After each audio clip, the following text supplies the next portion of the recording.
Hello, and welcome to Emerging Aurora's Off the Cuff, the podcast that brings you the inspiring stories behind the local businesses driving our community.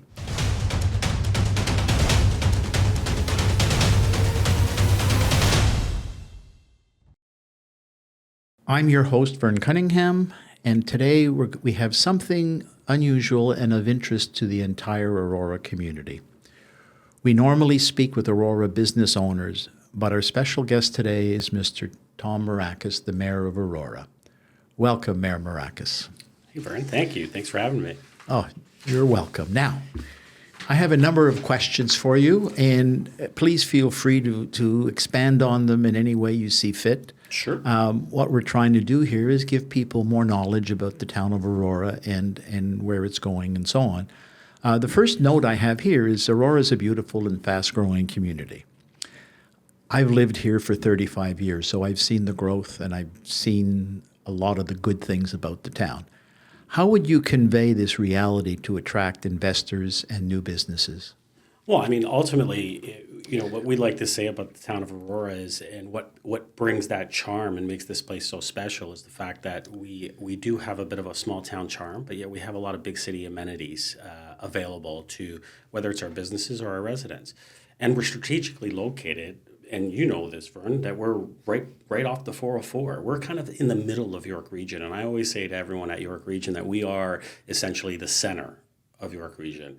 And that's what makes us, I think, very attractive to businesses because they can get down to Toronto as very easily, and anywhere else in York Region. They can get to Durham, they can get where we are strategically located. And it makes it a very good environment for many businesses to locate here, and they're able to thrive because of that.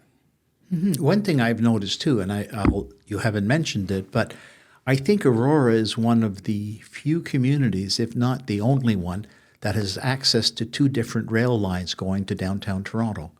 We have the one at Bloomington and the 404 and the one at Wellington and Industrial Parkway. So it makes it even easier for people to commute downtown. Well, absolutely. And then that goes to the workforce, right? That's able to live here and be able to get here without having to hop into a car and go through the amounts of traffic, especially along that 404. Even though it's a good thing to be strategically located beside the 404, there can be some drawbacks because of traffic, and you're right. That's why our transit opportunities through having both stations there, two different lines, and people being able to get here. I mean, the Barrie line, we know of people that live out in Barrie and come work here in Aurora, and we know that many companies tend to move here based on the location and that opportunities for transit as well. Mm-hmm, mm-hmm. And I think the one thing about this community too is we have a lot of well-qualified people living in the town. So if you're looking for talent for your company, it's all here. Absolutely. We do have a highly skilled workforce here in the town of Aurora. Even during the pandemic, I think we talked about a lot when we developed the Business Continuity Task Force to look at how we can help businesses within the community going through the pains during the pandemic. And one of the things we talked about in that group was what are the opportunities that can arise out of this situation? And one of those were the fact that, with a lot of head offices and corporations looking at downsizing, this might be an opportunity for the town of Aurora to go out there and pitch all the great things that we just talked about the town of Aurora, and that they could come here. And part of that pitch is that chances are a lot of their executives and that high skilled force labor is probably already living here. And so it makes it easier for them to be able to come here, downsize, and now they're closer to where their workforce actually is. Yes, that's an excellent attraction, I would think. Now, with all the businesses that you have visited in Aurora, and I notice that you're always visiting businesses, what's a success story that, in your opinion, doesn't get enough attention? Well, I don't think it's just one. I think that there's so many of them. I think that the fact that we have a phenomenal industrial business base in Aurora. Like you look at Piramal Healthcare along industrial, Cube Packaging. Piramal has been here for a long time. I'd say maybe almost as long as Magna, but all we hear about is Magna. Magna is phenomenal in the work that they've done in building and helping shape our community. But Paramount's been here probably just as long, and yet they've even expanded just a couple of years ago. And those types of things are not necessarily talked about. The fact that we have these major industrial corporations within our community that essentially provide products right across North America. And I think that's a great thing to be able to talk about and actually promote it. And it goes back to that first question is utilize that as a selling feature to other corporations and other businesses of why you should be here in the town of Aurora and what makes it such a great place. Another good company too. There's a lot of good companies, I agree. But there's also Desjardins that's located the 404 there off Leslie. And these companies support a lot of fundraising activities in the town, and it's nice to see these businesses that are so community-minded. It's a plus for everybody. Oh, absolutely. Thermogenics, another one, right? They create a specialized boiler that is right across North America. They're the only ones that produce it. And so, the quality of industrial businesses is phenomenal in the town of Aurora, and I don't think we get enough credit for that. Oh, I think you're right. And I have friends in the business community, and I'm proud of all of them. Now, this municipality offers an ideal work-life balance. And what I mean by that is that there's no commuting if you live and work here. There's a lot of restaurants. There's a lot of green spaces and trails that you can lose yourself away from the hustle and bustle of everyday life. What's your place where you can unwind and enjoy the beauty of our town? Do you have a special place? I really do enjoy. I enjoy all like everywhere within the town of Aurora. I guess I'm a bit biased, but obviously we have a phenomenal trail system, 67 kilometers, I believe, of trails. It's probably one of the best in all of York Region, if not the GTHA. And part of that, obviously, is Shepherd's Bush. I think it's a great place for me to be able to just go and just unwind, maybe just go for a walk, grab Allison, and we'll just take a little stroll through there. And especially on a fall day, it's such a beautiful area to be able to walk through. And and you're left there to your own thoughts because it's so quiet. Yet it's right in the heart, in the middle of our town. And you would figure it'd be loud, but it's not. And it's such a great place to go and relax. And and especially now with the opening of the town square, I'd say the other place I kind of go to relax is go grab a coffee in the morning and just sit down at the new cafe and just relax and enjoy the space. A beautiful space. It's beautiful. We'll get to that a little later on. Yeah, absolutely. But, one thing I have a dog, and one of the I think exceptional places in Aurora is the St. Andrews Valley Golf Course, where they plow the cart paths for the back nine, and they allow people to walk there, to cross-country ski on the golf course, to allow their dogs there as well. And I think they're one of the business community people here that really reach out to the population. So they're another one where you can go and enjoy nature, and again, you're in the middle of town. So absolutely, and we all know the Nesbitt family has long storied roots here in the town of Aurora. And it speaks to you a little bit what we talked about earlier about businesses that give back, and they give back so much to the community. And I think doing that, it is a little bit of a unique, opportunity for the residents to be able to just walk the course, and during the winter. And it's good on them for doing that and allowing people to walk that course, because you don't see that often with golf courses. You're absolutely right. And it not only are they giving back, but it allows the residents to be able to enjoy a little bit of nature within our town that they wouldn't normally be able to enjoy unless they actually went to go play golf. Right. And what's interesting too is you meet a lot of nice people on the path that you're walking, because everyone is there just to enjoy the scenery and just have a good time outside. So well, I think that's part of that small town charm, right? That you're walking along, hey, how you doing? And you get to meet people, and you start. Actually, Allison laughs about this. She always says that she knows people by their dogs. I know.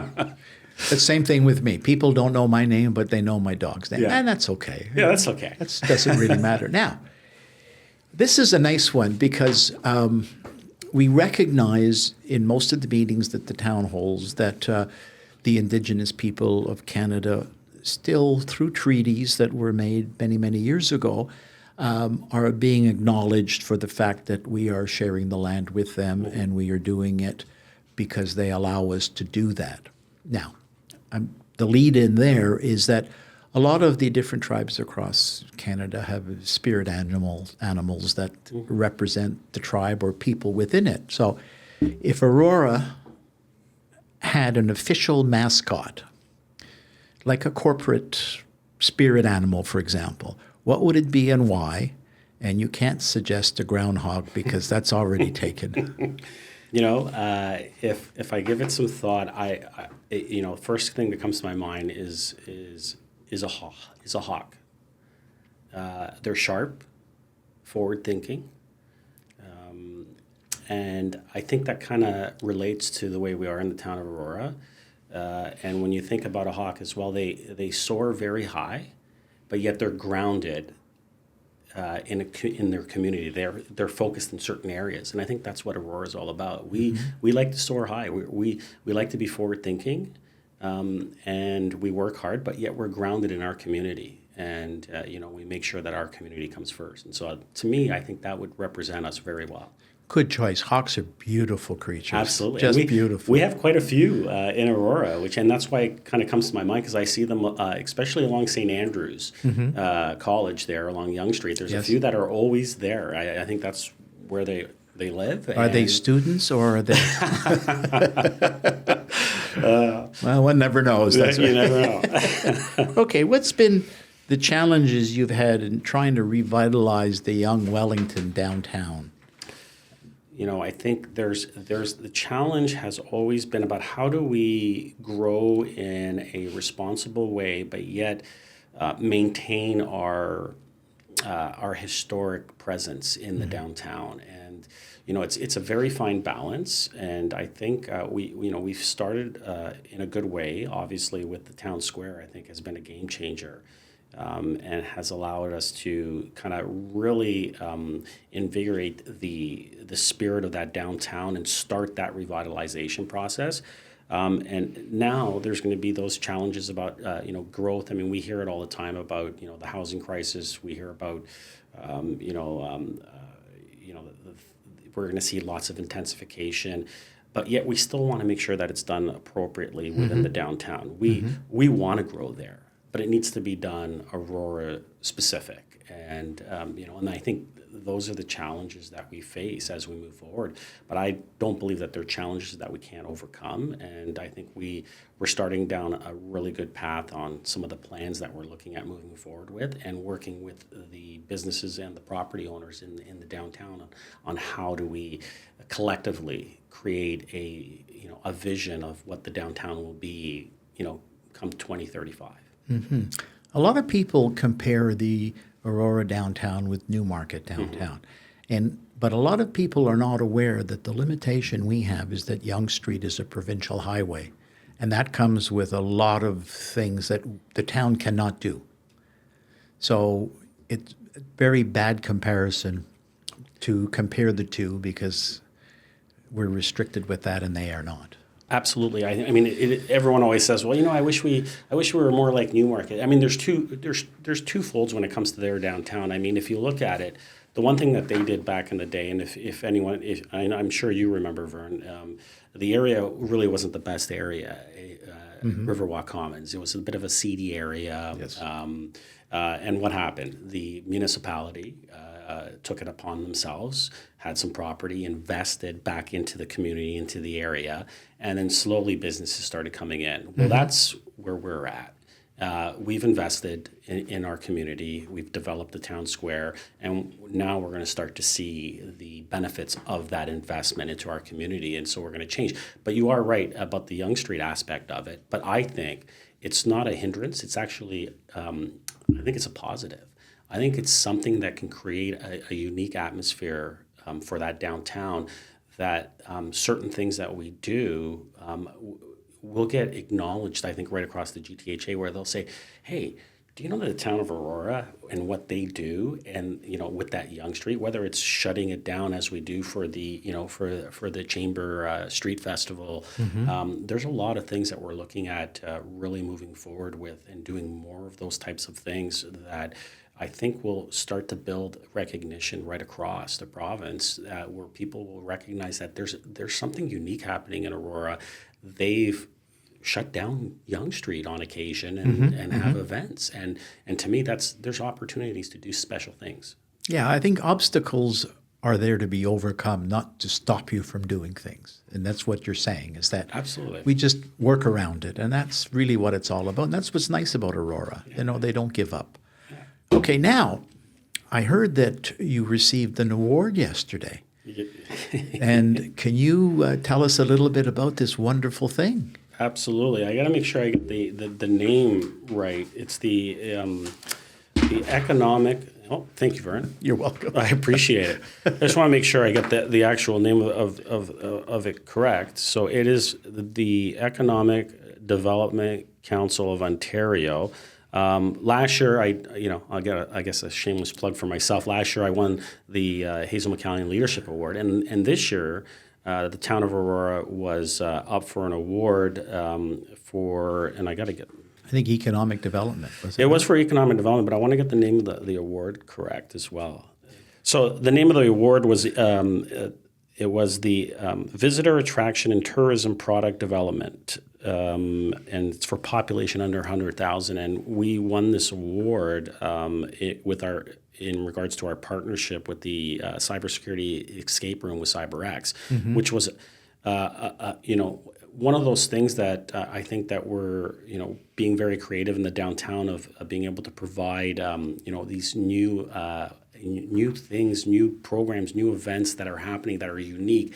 And that cybersecurity escape room was one of the first in Canada to be actually rolled out, and we were proud that we were able to partner with CyberX to do this. And I guess it shows by winning this award, and we're really, really proud and thrilled that we won this award. But being able to provide this for our community, because we know cybersecurity is a threat nowadays, and to being able to provide something in a unique way that residents, businesses can go and learn, I think goes a long way of providing those unique opportunities. So it was great for us to be able to win it, and I want to thank CyberX for partnering with us, and obviously the entire team at the Economic Development Corporation and everyone that got behind it as well. Yeah, it went really well. Now, if you could snap your fingers and instantly solve one challenge facing Aurora's business community, what would it be? I think when we look at bringing businesses here, and I've heard in certain instances, and we always try our best, and staff do a phenomenal job when it comes to a new business coming in, whether it's permits, whether it's rezoning, they need to do something. To me, I think if I could snap my fingers, it would be to cut some of that red tape, kind of expedite the process and allow those businesses to move in a little bit quicker and make it an easier process for them, and get them up and running. Because the longer it takes for them to get up and running, for them that's time is money. And one of those things that we talk about businesses and promoting the town of Aurora and getting them to come here. You want to make sure that you provide an atmosphere that they know that when they come in, they can start up right away. And so anything we can do, I think, to whether it's having a stronger relationship and partnering with the town, with the chamber, with everyone, and providing those opportunities to quickly get them in and cutting that red tape. Yeah, I think that would probably be the one thing that I would love to just change quickly.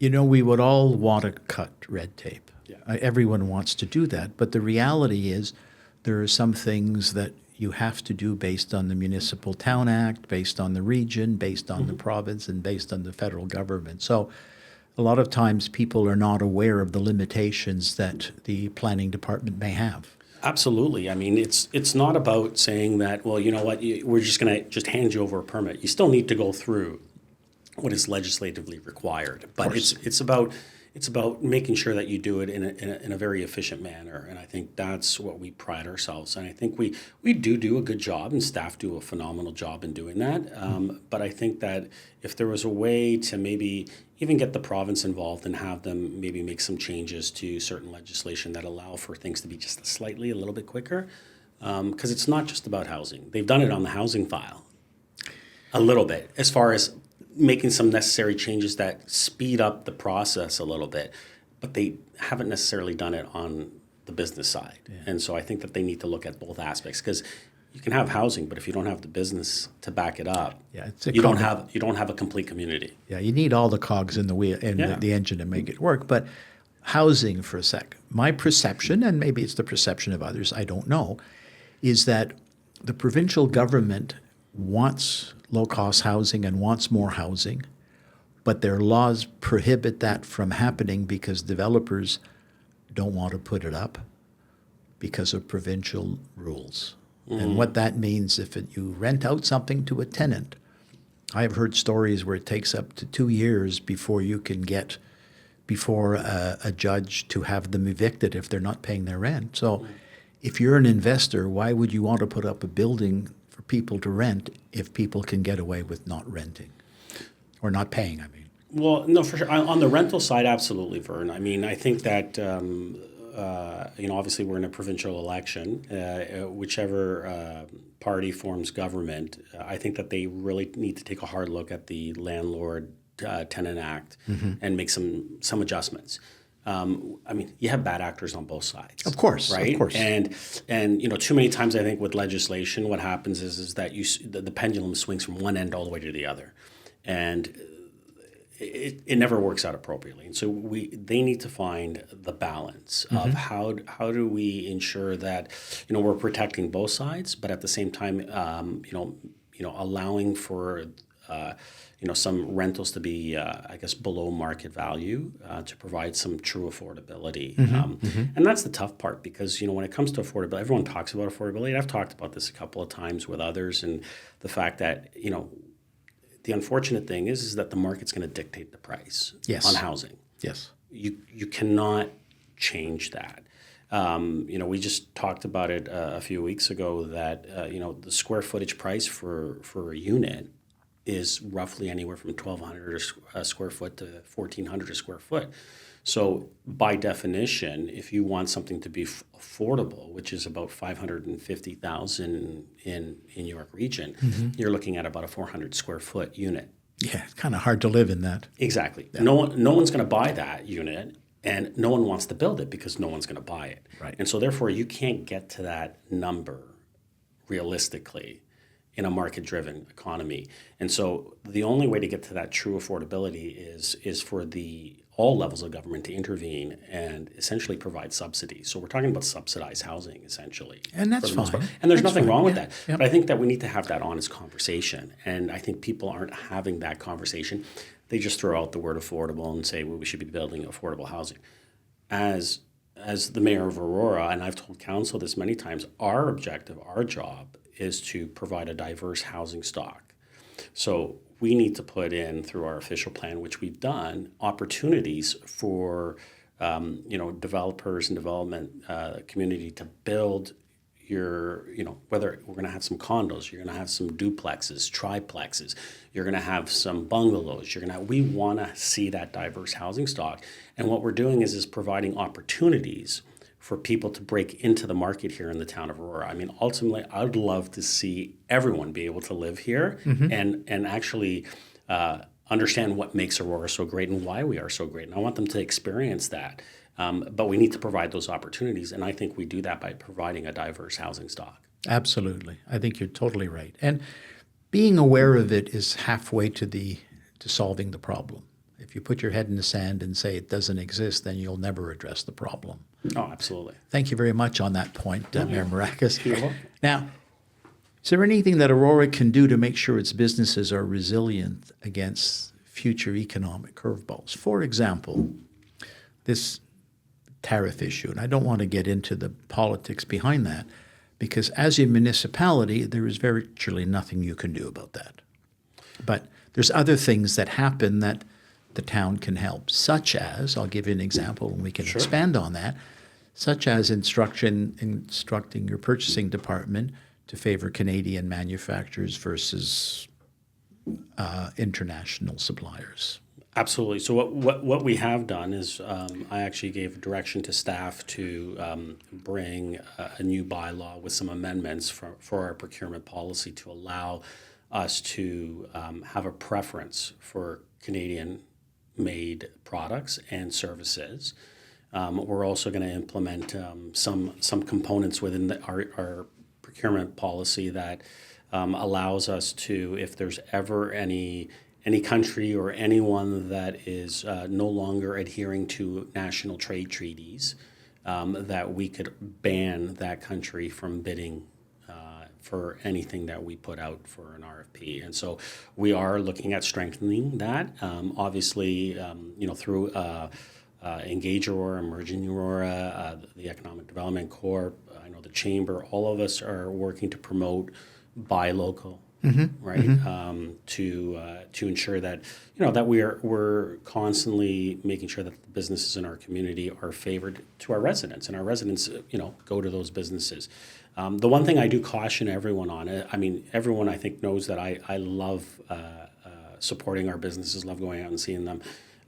There is a distinction between just because it's if it's an American company, and the reason I bring America up is because of the recent tariffs, and that's where everyone's mind's at. And I remember one person coming to me when the threat was there of it.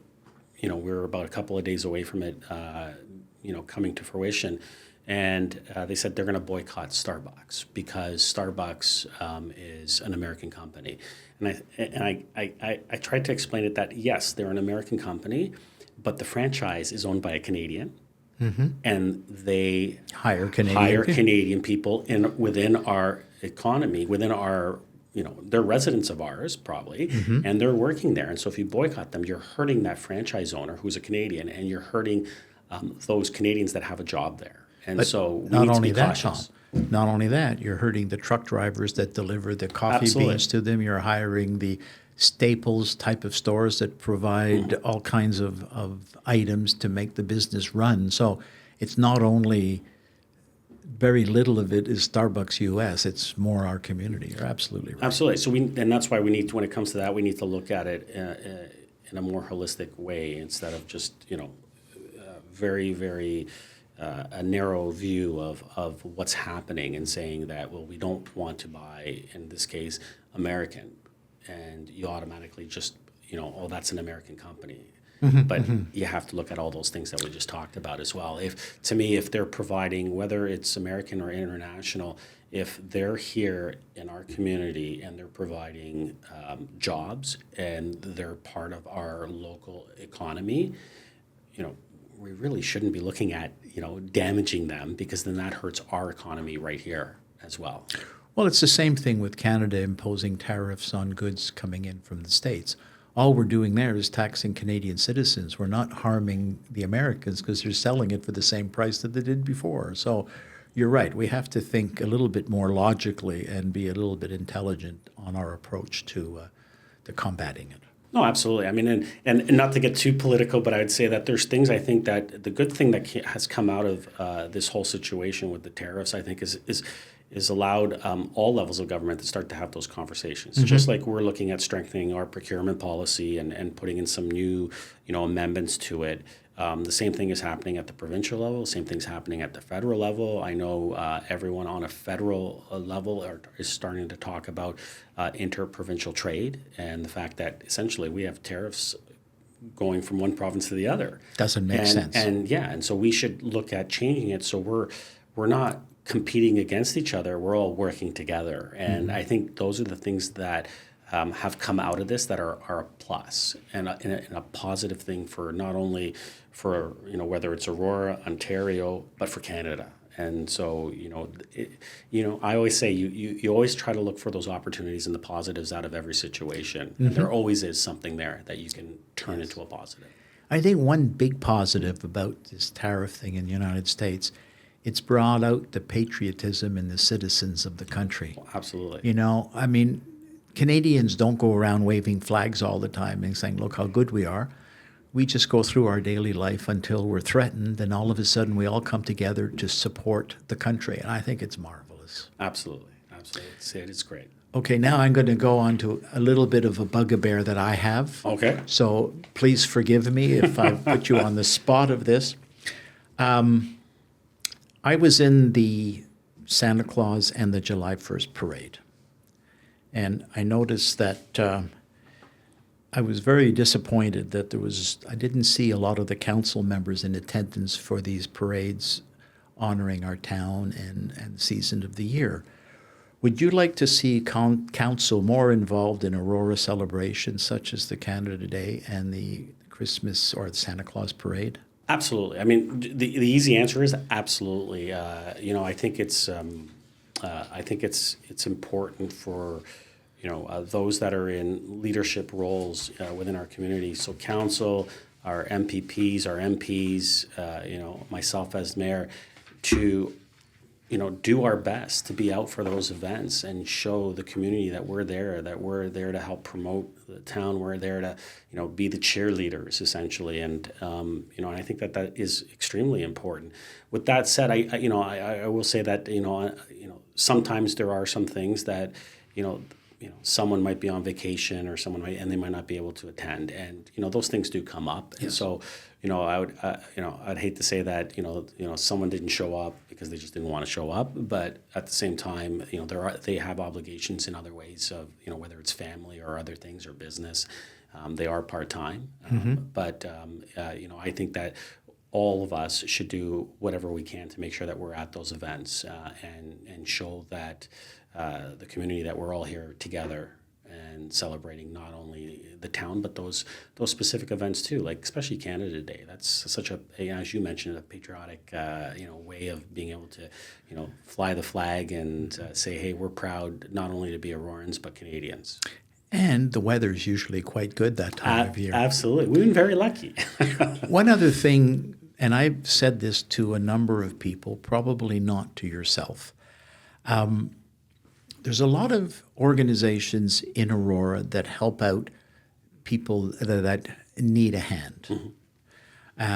One of them is the Welcome Table. And I know that your wife, Allison, is one of the team captains for that. And I have to commend her publicly for doing that. And it's a really good thing. I volunteer for the Welcome Table as well. And very often at one time we had over 120 people that needed a meal. And when you get cold weather and minus 20, a meal is critical to survival in some cases. So organizations like that exist in this town. There's many of them, but a lot of people don't know about it. And that gives you a flavor that we're a town that has heart and compassion and cares about other people. You know what, Vern? Absolutely, and thank you. Thank you for I'll let Allison know the great words that you just said. Welcome Table is near and dear to my heart as well. And as you mentioned, Allison goes there, and so the great thing about our community, as you mentioned, like we talk about it with any volunteer. They're not there to pat themselves on the back and say, look what I've done. And I think you hit the nail on the head when you say that it's done quietly. Nobody really knows, but there's 100, 120 people that come out there on a weekly basis to get a hot meal. And there's, anywhere from, 10 to 20 volunteers on that day helping to not only give out those meals, but helping organize that day. And they start from 3 o'clock and they go all the way till 7, and they're there the whole time, people cooking, or, we have other restaurants that sometimes provide Yes. the meal, and they do it very quietly. It's not announced that they're doing it. And that's the great thing about our town, is that people are willing to give back, and they're not looking for anything out of it. They just want to help. Right. Well, an example of that is Cobb's Bread. Cobb's Bread has been supplying bread to the Welcome Table for I don't know how many years, and they don't advertise that. They don't tell anybody about it. They just do it because of their sense of community involvement. And big shout out to them, as well as all the other people. Catering companies have helped.